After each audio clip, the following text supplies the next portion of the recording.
So recently, as everyone does now and then, I was getting pretty tired of modern Yu-Gi-Oh! I did what I normally do when I get tired of Yu-Gi-Oh! And get into Commander Magic and Cardfight Vanguard. Between Magic's non-standard format price problems, and Vanguard's atrocious ban list and general lack of caring, I wasn't really feeling it.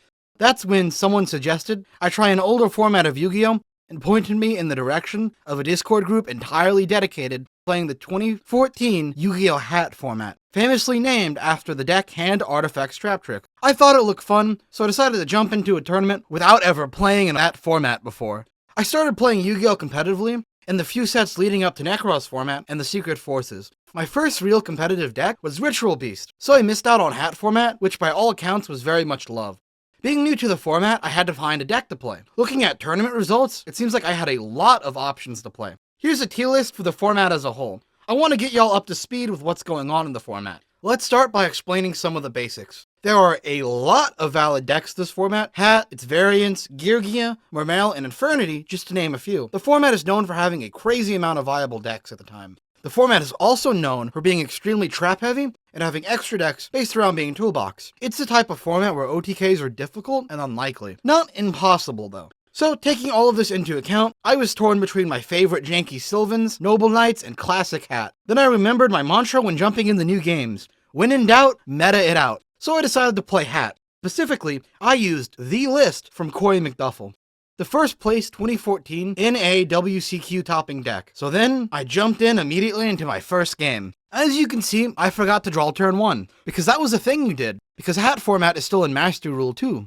The first 2 rounds were a simple set 4 pass from both of us. Surprisingly, this is one of the strongest boards this format. In this format, one of the key concepts is knowing how to play either around or play through back row. I opt to play through in this case by playing Trap Trick's Mermello. He responds with a Fiendish Chain to block my search, but I have an MST ready for the staple card. He responds by chaining Breakthrough Skill, and I could stop that, but I opt instead to save my wiretap for later.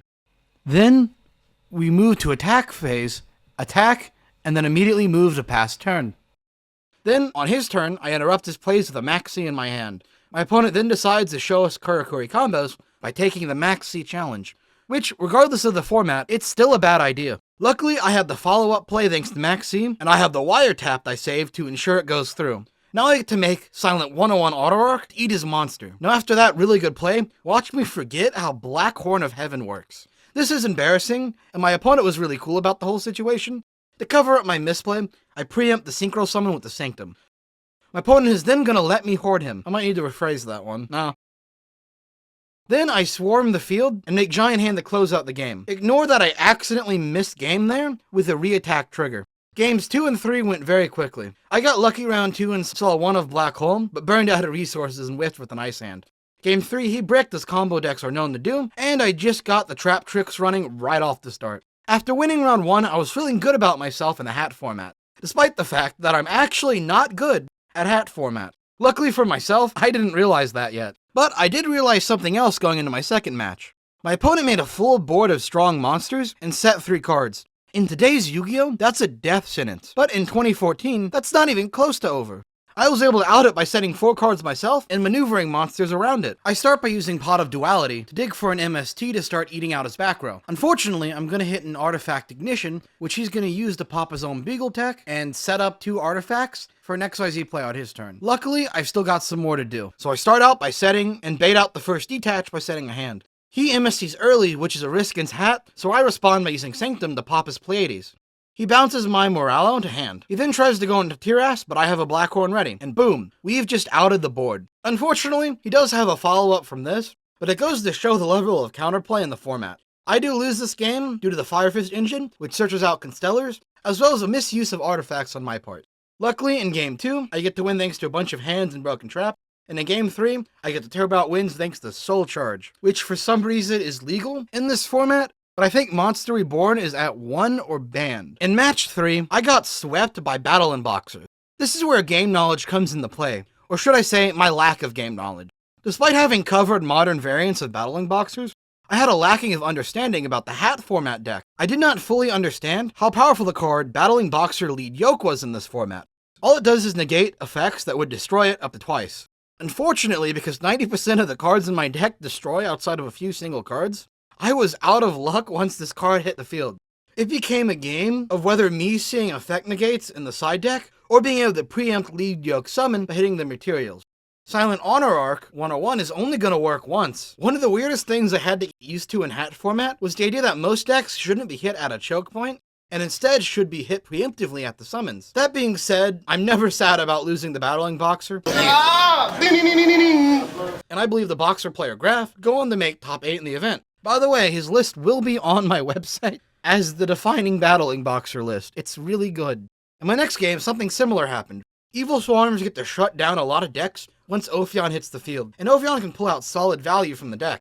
Unless you have a card like Blackhorn, it's usually better to preempt. It's been so long playing in the modern era of Yu-Gi-Oh! I kind of forgot that. It's one thing knowing how every deck works today, but in an older format where everything is very limited, what options are good are very different. So, I just ended up getting blown out by an Ophion.